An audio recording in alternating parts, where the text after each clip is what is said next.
Hi everyone, I'm Michael Otey and welcome to my course SQL Server High Availability with Kubernetes.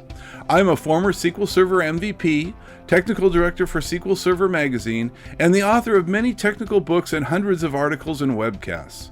Kubernetes has become the de facto standard for container orchestration as many organizations are looking to move their legacy applications into a containerized and microservices architecture. One of the challenges of running SQL Server in a container is the need to continue to provide high availability for those SQL Server database services.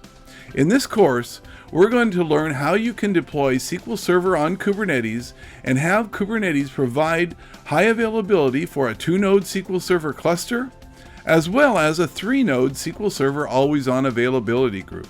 Some of the main topics that we'll cover include what you need to know about running SQL Server in a container, the YAML and kubectl commands for creating Kubernetes deployments with SQL Server, the T-SQL commands for creating clusterless availability groups, as well as some vital troubleshooting tips and techniques. By the end of this course, you'll know how to create and manage SQL Server clusters and availability groups on Kubernetes. Before beginning the course, you should have a working knowledge of SQL Server and know the basics of running containers using Docker.